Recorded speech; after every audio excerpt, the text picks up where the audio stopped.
他后背上竟然长了一个脑袋，还变得越来越大，摸起来那软软的，感觉里面好像有东西在动，但谁都不知道里面到底是个什么东西。然而医生的一句话让所有人大惊失色，直到最后把脑袋切开，才看清他的真面目。大叔说，自从多了一个脑袋，感觉自己变聪明了很多，但常常感觉后背有虫子乱钻，手臂和脖子还经常会失去知觉，心里呢会产生2种不同的声音，分别控制自己，常常会产生邪恶的念头。他怕以后无法控制自己，真的做出什么不好的事，所以呢赶紧找到了医生，来了个线上会诊。当他把衣服脱掉，这东西的个头属实把医生吓了一跳。他说这东西已经长了23年，有一次呢在野外洗澡，过了没几天就长出了这东西。刚开始呢和葡萄差不多大小，慢慢就变成了这样。会诊过程中，他突然开始胡言乱语，还奇怪的大笑，看着呢根本不受控制的样子。医生顿感不妙，怀疑是洗澡时感染了食脑虫。当食脑虫侵入体内，会一点点啃食神经组织，患者就会出现头痛、恶心、四肢麻木的症状。由于肿块紧靠着脑袋，医生怀疑食脑虫已经侵入了大脑，情绪控制相关的大脑区域已经受到了干扰，大叔才会出现幻觉、精神错乱等症状。一旦食脑虫开始啃食视神经，那他将会有失明的可能。现在必须要尽快进行手术，看看这个脑袋里到底有什么。医生还想问一些关键的信息，但大叔依然不停地胡言乱语。这时大叔的儿子走了过来，医生赶紧让儿子把他控制住，等大叔稳定下来后，赶紧送来医院。隔天大叔来到医院进行手术，医生经过细致的计划和准备，手术就开始了。把脑袋割开后，接着就流出了一坨白花花的东西，看着非常像奶油。不过还好，医生并没有发现食脑虫，看起来只是普通的脂肪瘤而已。处理完毕，缝合伤口，慢慢的就可以康复了。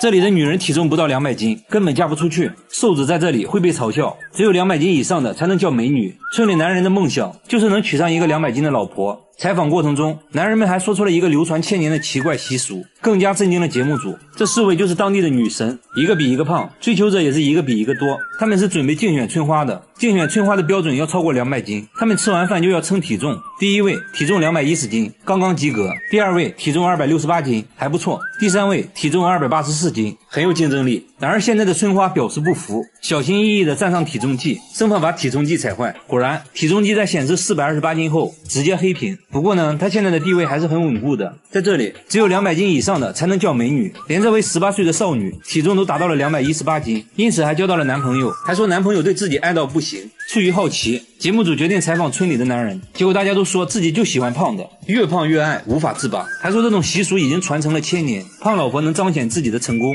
可以到处炫耀。他们这里信奉一句话，老婆要娶胖胖的，生活才会旺旺的。采访过程中，我们还看到了一对夫妻正在秀恩爱，男人在帮妻子抠头皮屑，眼神中流露着对妻子的宠溺。接着我们又去了村里有名的模范夫妻家里，一进门就看到女人在睡觉，丈夫小心翼翼地把妻子叫醒，还贴心地给妻子涂抹爽身粉，防止起痱子。女人说结婚16年，丈夫一直都是这样宠自己，感觉自己就像小公主一样，还说自己结婚前瘦瘦巴巴的，一点都不好看。啥也别说了，直接上秤吧，294斤，果然是标准的美女身材。工作人员想要挑战下，把300斤的小公主背起来，是种什么体验？结果呢，差点骨折。女人又向节目组展示了自己的衣服，看着异常肥大，女人却说这是为了凸显身材的紧身裤。接着呢，还穿了起来，看得出来确实很凸显身材。她每天的工作就是吃饭、睡觉、看电视，最常说的话就是饭做好了吗？丈夫听到就赶紧去做饭，说娶个老婆不容易，关键呢还娶了个这么漂亮的，自己的老婆肯定要自己疼。女人拍着快饿扁的肚子，焦急地等待着。终于丈夫端来了饭菜，直接端到了妻子面前，赶紧给妻子盛了一盆。妻子接过米饭，大口开造，不一会儿一盆米饭就见了底，酒足饭饱，拍拍小肚腩，赶紧补个午觉。洗碗这种小事肯定是老公的，妻子只负责胖就行了。女人还告诉节目组自己保持身材的秘诀，那就是要多吃米饭，因为米饭属于碳水化合物，可以很好的维持我们的身材。然后呢，就是吃完就睡。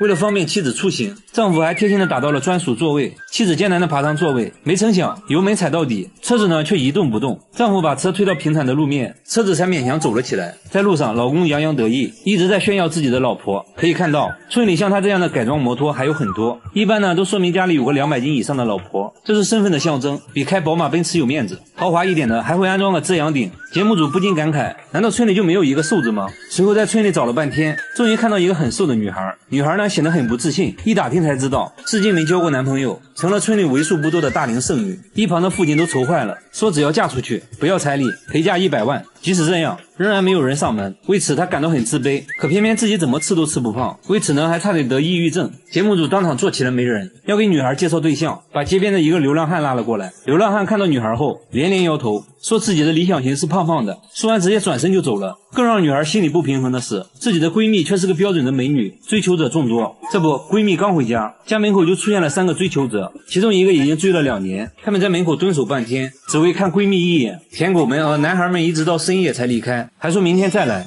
看得出来，闺蜜也很享受这种众星捧月的感觉。所以美的标准从来都不是唯一的，萝卜青菜各有所爱，自己喜欢最重要。羚羊一家3口被野狗逼上了峭壁，野狗不停地逼近，羚羊随时都有可能跌下去，一旦跌下去，瞬间呢就会被掏空身体。然而危险还不止这些，远处呢还有3只狮子早已埋伏多时。没想到的是，这一切都被花豹看在眼里，他们都想来分一杯羹。羚羊最后能否逃过一劫，让我们拭目以待。可以看到，野狗的团队作战能力很强，他们分成了2组，一组呢站在峭壁上，另一组则留在地面。野狗不停地上蹿下跳，都在等待羚羊的失误。上面的野狗也不敢轻举妄动，虽然峭壁不是很高，但从上面滚下来也足以身负重伤。在草原上一旦受伤，基本就意味着要被活活饿死了。所以呢，没有任何野狗敢冒险。野狗现在只能干着急，美食明明就在眼前，可就是吃不到。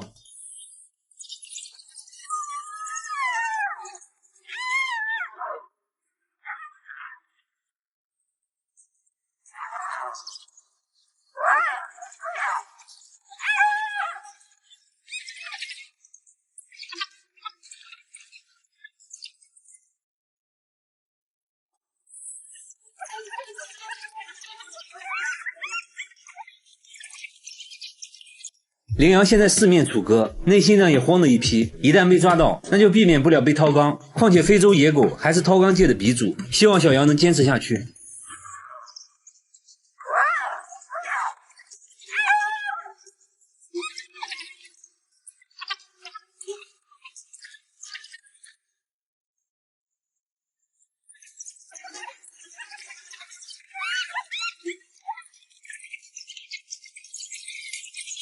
这时，一只野狗鼓足勇气放手一搏，探着身子不断逼近，眼看呢就要碰到羚羊了。很明显，羚羊也慌了，不停地移动脚步，看得我手心直冒汗。还好，石头表面非常光滑，野狗无法在峭壁上站稳，很快就放弃了这个大胆的尝试。然而事情到这里还远远没有结束，这一切都被远处的狮子和花豹看在眼里，他们时刻关注着羚羊的动态，也想随时上去分一杯羹。经过长时间的僵持，野狗感觉已经没有希望了，最终呢只能离开，放弃了捕猎。狮子和花豹呢也早已没了身影。在确定周围没有危险后，羚羊一家终于逃离了峭壁，终于松了一口气。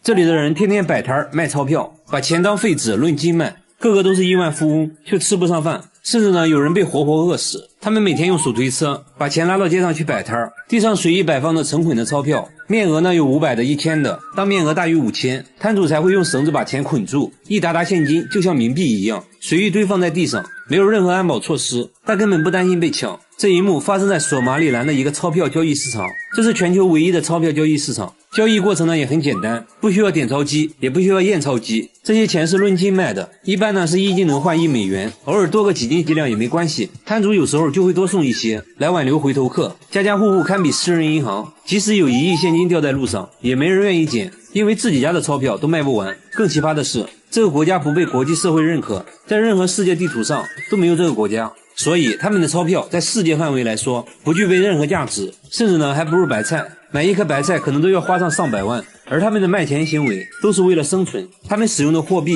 叫索马里兰先令，于1994年由国家银行发行。由于官方随意印刷货币，导致严重通货膨胀，货币呢连年贬值，出现了钱不再值钱的局面。这些钱根本买不到什么东西，而且索马里兰并不禁止这种钞票交易行为，反而认为这能够重新激活市场，所以呢很多人更愿意把当地货币兑换成美元，于是就有了卖钱这一奇葩景象。这里人口非常稀少，就业率非常低，当地经济呢主要以畜牧业为主，但由于气候炎热少雨，经常出现干旱的现象，导致饲养的牲畜大量死亡，周围环境一片萧条，即使在首都也没有任何繁华的景象，反而呢显得脏乱差，大部分的地方破败不堪，很少能见到水泥路面。索马里兰的人穷得只剩下钱，却仍旧吃不上饭，令人唏嘘不已。